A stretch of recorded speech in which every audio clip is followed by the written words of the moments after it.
Yuk. Assalamualaikum warahmatullahi wabarakatuh. Selamat pagi. Kami dari kelompok 5 yang beranggotakan Ega Nurfadilah, Eka Dian Cahyani, Lukman Afandi, Muhammad Adani, dan Reska Trisnavia. Di sini kami akan memaparkan materi pada pertemuan ke-12 tentang kode etik profesi hakim, jaksa, kepolisian, advokat, dan notaris. Yang akan dijelaskan selanjutnya oleh rekan-rekan saya.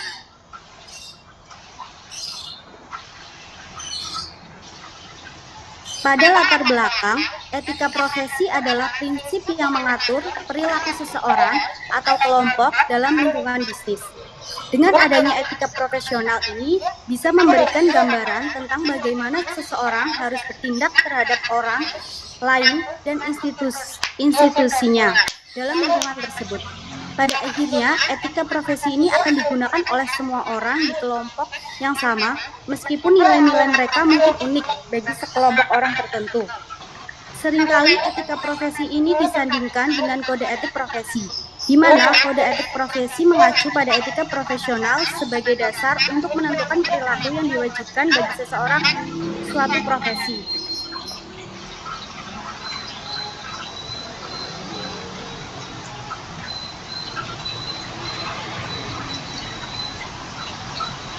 Pengertian lain dari kode etik profesi juga disebutkan dalam Undang-Undang Nomor 8 Tahun 1974 tentang pokok kepegawaian, yaitu suatu pedoman tingkah laku, sikap, dan perbuatan dalam melaksanakan tugas dan kehidupan sehari-hari. Dari dua pengertian ini bisa disimpulkan bahwa etika profesi lebih umum, sedangkan etika kode etik menjelaskan hal-hal yang lebih terperinci. Di samping itu, kode etik juga banyak berhubungan dengan nilai-nilai profesi dan hukum negara di suatu tempat. Umumnya, orang yang melanggar kode etik akan menerima sanksi berupa dikeluarkan dari profesinya atau dicabut izin usahanya sehingga diberikan sanksi hukum.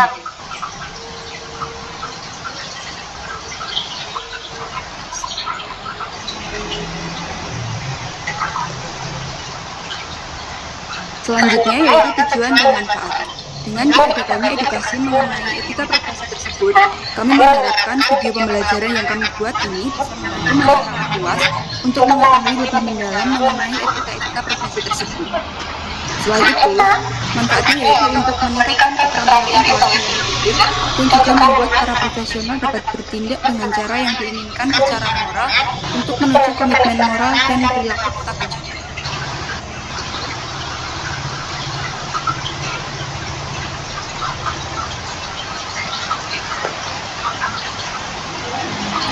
Selanjutnya yaitu kode etik profesi hakim.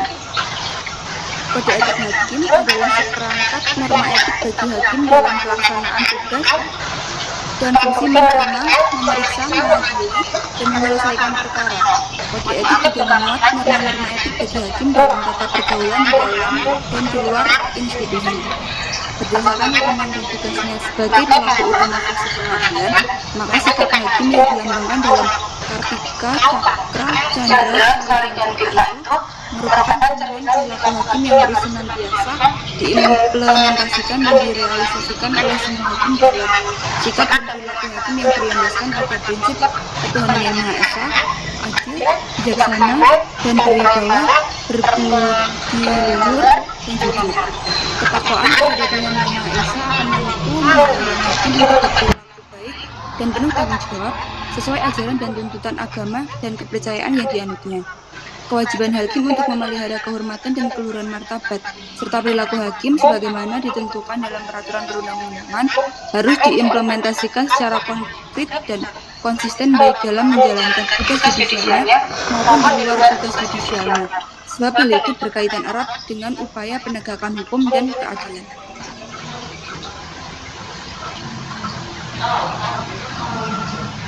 Selanjutnya, prinsip-prinsip dasar kode etik dan pedoman perilaku hakim diimplementasikan dalam aturan perilaku sebagai berikut. Yang pertama, berperilaku adil dan berperilaku jujur. Kemudian yang kedua, berperilaku arif dan bijaksana. Kemudian yang ketiga, bersikap mandiri dan berintegritas tinggi. Kemudian yang keempat, bertanggung jawab dan menjunjung tinggi harga diri. Kemudian yang kelima, berdisiplin tinggi dan berperilaku rendah hati. Kemudian yang keenam, bersikap profesional. Yang kedua ada kode etik profesi jaksa. Kode etik profesi jaksa atau dalam istilah lainnya kode perilaku jaksa itu dimuat apa yang menjadi kewajiban dan larangan bagi seorang jaksa dalam menjalankan fungsinya.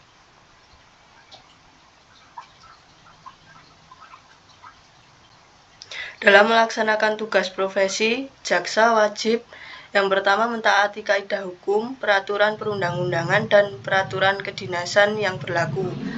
Yang kedua menghormati prinsip cepat, sederhana, biaya ringan, sesuai dengan prosedur yang ditetapkan. Yang ketiga mendasarkan pada keyakinan dan alat bukti yang sah untuk mencapai keadilan dan kebenaran. Yang keempat, bersikap mandiri, bebas dari pengaruh, tekanan, atau ancaman opini publik secara langsung atau tidak langsung. Yang kelima, bertindak secara objektif dan tidak memihak. Yang keenam, memberitahukan dan atau memberikan hak-hak yang dimiliki oleh tersangka atau terdakwa maupun korban. Selanjutnya, membangun dan memelihara hubungan fungsional antara aparat penegak hukum dalam mewujudkan sistem peradilan pidana terpadu.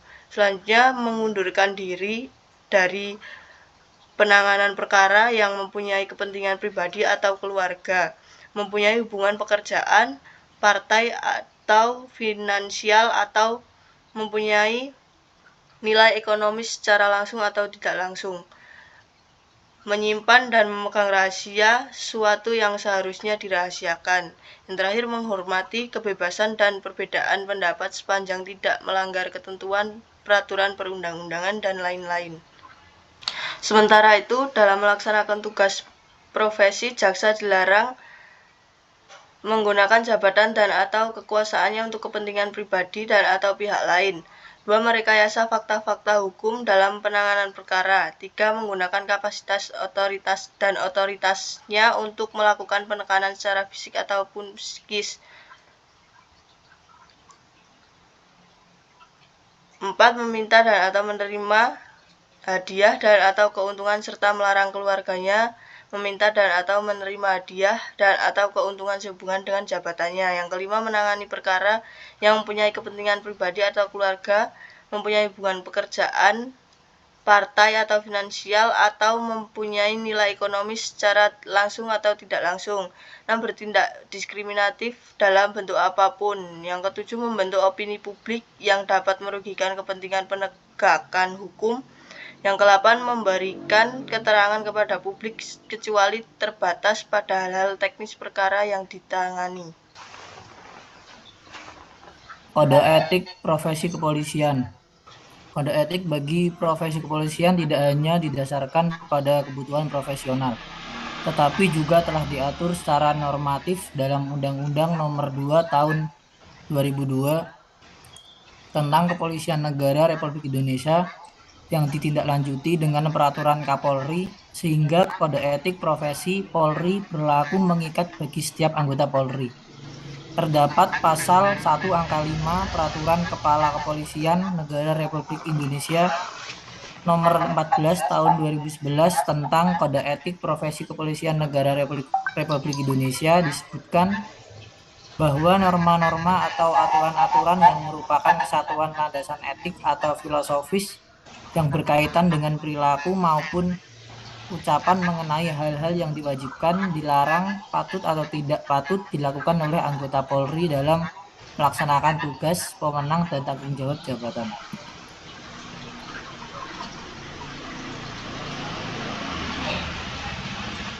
Internalisasi etika kepolisian yang benar, baik dan kokoh akan merupakan sarana untuk 1. Mencapai sukses penugasan. 2. Mewujudkan polisi yang profesional, efektif, efisien, dan modern, yang bersih dan berwibawa, dihargai dan dicintai masyarakat. Yang ketiga, membina kebersamaan, kemitraan sebagai dasar membentuk partisipasi masyarakat. 4. mewujudkan kepercayaan diri dan kebanggaan sebagai seorang polisi yang kemudian dapat menjadi kebanggaan bagi masyarakat. Advokat sebagai profesi terhormat officium nobili yang dalam menjalankan profesinya berada di bawah perlindungan hukum,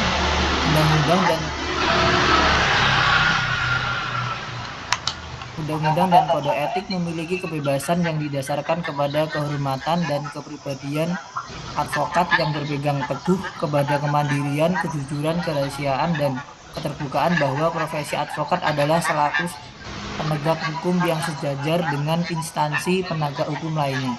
Oleh karena itu, satu sama lainnya harus saling menghargai antara teman sejawat dan juga antara para penegak hukum lainnya. Oleh karena itu juga setiap advokat harus menjaga citra dan martabat kehormatan profesi serta setia dan menjunjung tinggi kode etik dan sumpah profesi yang pelaksanaannya diawasi oleh Dewan Kehormatan sebagai suatu lembaga yang eksistensinya telah dan harus diakui setiap advokat tanpa melihat dari organisasi profesi yang mana ia berasal dan menjadi anggota. Yang pada saat mengucapkan sumpah profesinya tersirat pengakuan dan kepatuhannya terhadap kode etik advokat yang berlaku.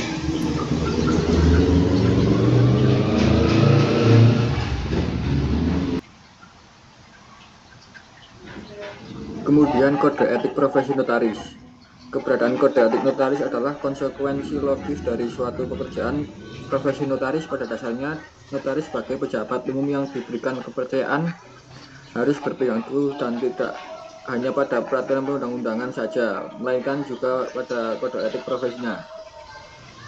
Sebab tanpa adanya kode etik, harkat dan martabat dari profesi notaris akan hilang. Dengan demikian, pelanggaran dalam jabatan notaris dapat dikualifikasikan atas pelanggaran terhadap kode etik profesi dan pelanggaran terhadap UU. Sedangkan pertanggungjawabannya adalah dalam bentuk ganti rugi, penjara, denda, atau secara administrasi pemberhentian dari jabatan.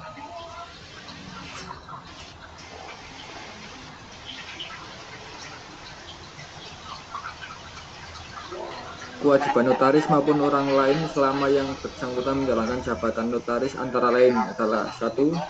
Memiliki moral, akhlak, serta kepribadian yang baik.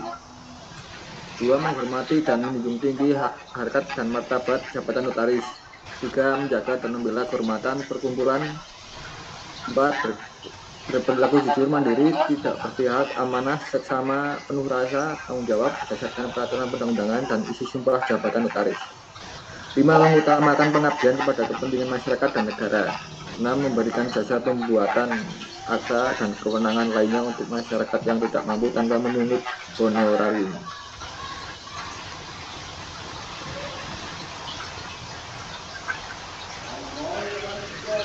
Notaris maupun orang lain selama yang bersangkutan menjalankan jabatan notaris dilarang antara lain: 1.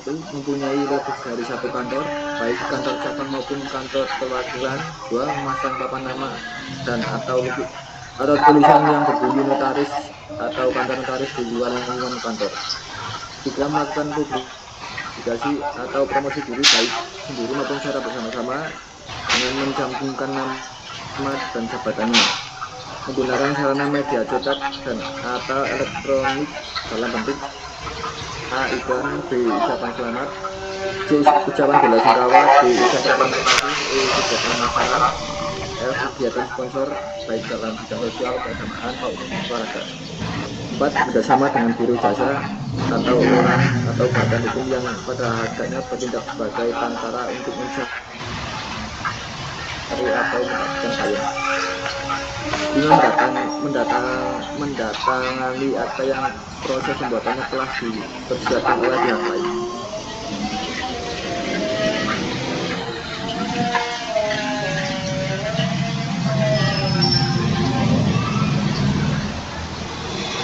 Adapun sanksi yang dikenakan terhadap notaris yang melakukan pelanggaran kode etik dapat berupa: 1. Teguran dan peringatan. 2. Pemberhentian dari keanggotaan perkumpulan. 3. Pemberhentian dengan hormat dari keanggotaan perkumpulan. 4. Pemberhentian dengan tidak hormat dari keanggotaan perkumpulan. Terima kasih, sekian dari kelompok kami.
Selanjutnya, kode etik profesi advokat.